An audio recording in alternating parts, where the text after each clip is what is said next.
Salut à tous, j'espère que tout le monde va bien. Le Seigneur m'a mis à cœur de faire cette courte vidéo pour encourager quelqu'un. Euh, donc, si vous voyez cette vidéo, je vous en prie, aidez-moi à partager cette vidéo avec d'autres personnes. Et j'espère que vous serez également bénis par cette vidéo, alors que le Seigneur vous bénisse. Alors, l'objet de la vidéo, c'est soyez forts dans le Seigneur. Et le verset principal que je vais utiliser, c'est Éphésiens 6, verset 10, qui dit ceci. Je n'ai pas la version Louis II, mais je pense que la version Louis II est un peu différente. Mais la version que j'ai dit ceci. Enfin, puisez votre force dans l'union avec le Seigneur et dans son immense puissance. Donc, j'aimerais dire à quelqu'un, si vous trouvez cette vidéo, ce message, c'est pour vous. Soyez forts dans le Seigneur et puisez votre force dans l'union avec le Seigneur.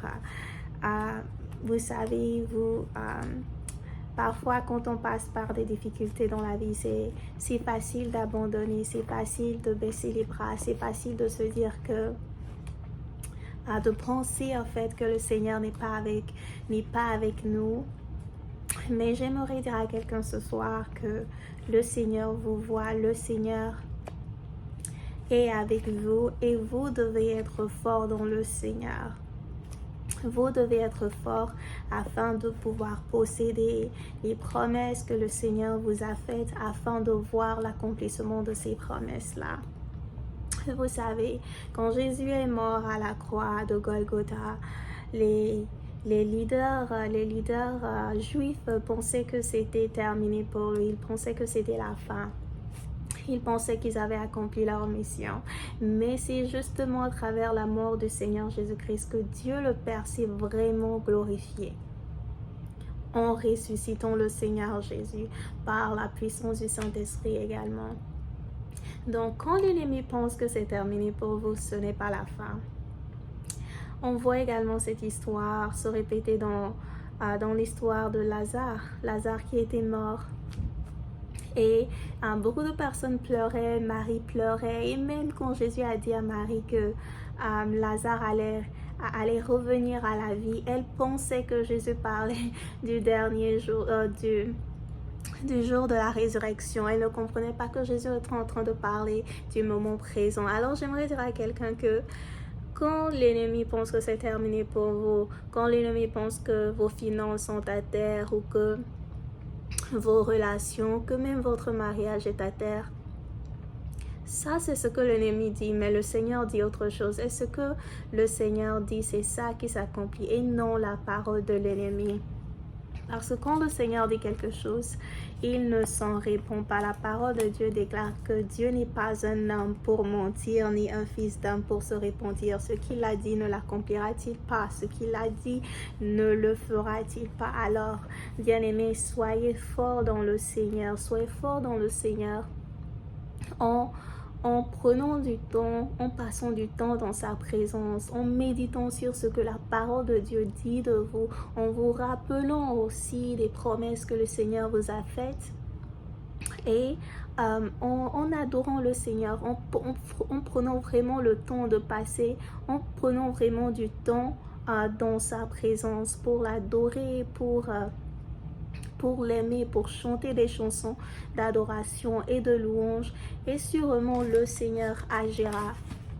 Il y a un autre verset que le Seigneur m'a mis également à cœur de partager. C'est Ésaïe 59, verset 1. Donnez-moi un moment pour trouver cela. Ésaïe 59, verset 1.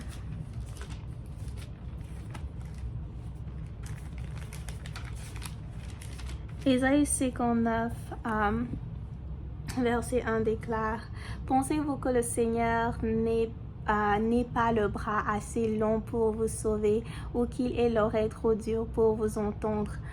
Voilà, donc je pense qu'il y a, je n'ai pas la version Louis II, sauf sur mon phone, mais je pense qu'il y a d'autres versions qui diront Est-ce que le bras de l'Éternel est trop court pour sauver? Non. Voilà, donc c'est un appel à crier au Seigneur, à pleurer au Seigneur quand vous êtes dans les difficultés, quand vous êtes à terre. Je vous en prie, bien-aimés, ne vous découragez pas quand l'ennemi attaque, ne vous découragez pas quand il y a des situations tellement de désespoir. Je sais que c'est difficile, mais basez-vous sur ces versets et reprenez foi. Invoquez le nom du Seigneur et il vous répondra. Puisez de la force dans la parole du Seigneur et dans l'union avec le Seigneur, en passant du temps dans sa présence, en passant du temps dans la présence du Saint-Esprit, en étant en communion avec le Saint-Esprit, et vous verrez ce que le Seigneur fera. Cela peut prendre du temps, parfois parce qu'on peut être distrait par les choses, par les choses extérieures autour de nous, mais passer plus de temps dans la présence du Seigneur afin de pouvoir discerner sa voix, afin de pouvoir vous concentrer vraiment et discerner ce qu'il est en train de vous dire. Et il y a cet autre verset là que j'aimerais mentionner également, c'est je pense que c'est Habakkuk, hein. Je ne sais pas si c'est ça le nom en français, mais laissez-moi trouver ça un moment.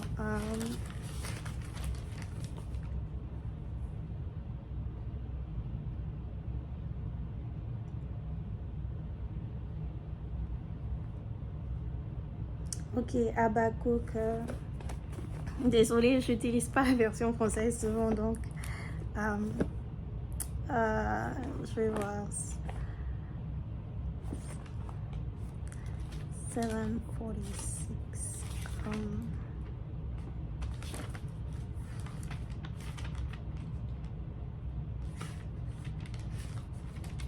Voilà, Habakkuk 2 versets, un verset 2 déclare.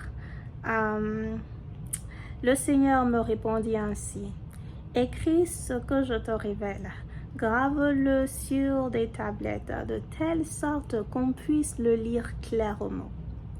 Le moment n'est pas encore venu pour que cette révélation se réalise, mais elle se vérifiera en temps voulu. Attends avec confiance, même si cela paraît long. À coup sûr et à son même si cela paraît long, ce que j'annonce arrivera à coup sûr et à son heure. D'autres versions diront, je crois, même si la promesse tarde, attends-la car elle s'accomplira à coup sûr. Voilà le message, l'autre partie du message que j'ai pour vous en termes de soyez forts dans le Seigneur. Soyez forts dans le Seigneur. Croyez en les promesses qu'il vous a faites, même si ces promesses prennent du temps pour s'accomplir. Écrivez-les, écrivez ces révélations. Déclarez-les sur vos vies. Rappelez-vous de ces promesses-là. Écrivez-les. Mettez-les à un endroit où vous pouvez constamment en fait revoir ces promesses, revoir ces révélations que le Seigneur vous a données, et croyez en cela, parce que si c'est vraiment le Seigneur qui l'a dit, il l'accomplira. Car la parole de Dieu déclare encore que ce que j'annonce arrivera à coup sûr et à son heure. Au temps voulu, le Seigneur l'accomplira. Alors, bien-aimés, ne vous désespérez pas. Les temps sont sûrement difficiles pour beaucoup d'entre vous, mais gardez foi en le Seigneur, parce que le Seigneur est avec vous. Vous pouvez ne pas le sentir, vous pouvez ne pas le voir, mais il est avec vous. Sa parole est là. Méditez sur sa parole, passez du temps dans sa présence et le Seigneur à coup sûr agira pour vous. Merci d'avoir regardé cette vidéo. Je vous en prie encore, partagez cette vidéo. C'est un message que le Seigneur m'a mis à cœur aujourd'hui pour quelqu'un. Donc j'espère que cela vous bénira et bénira également cette personne-là. Donc bien de choses à vous et bon dimanche. Bye.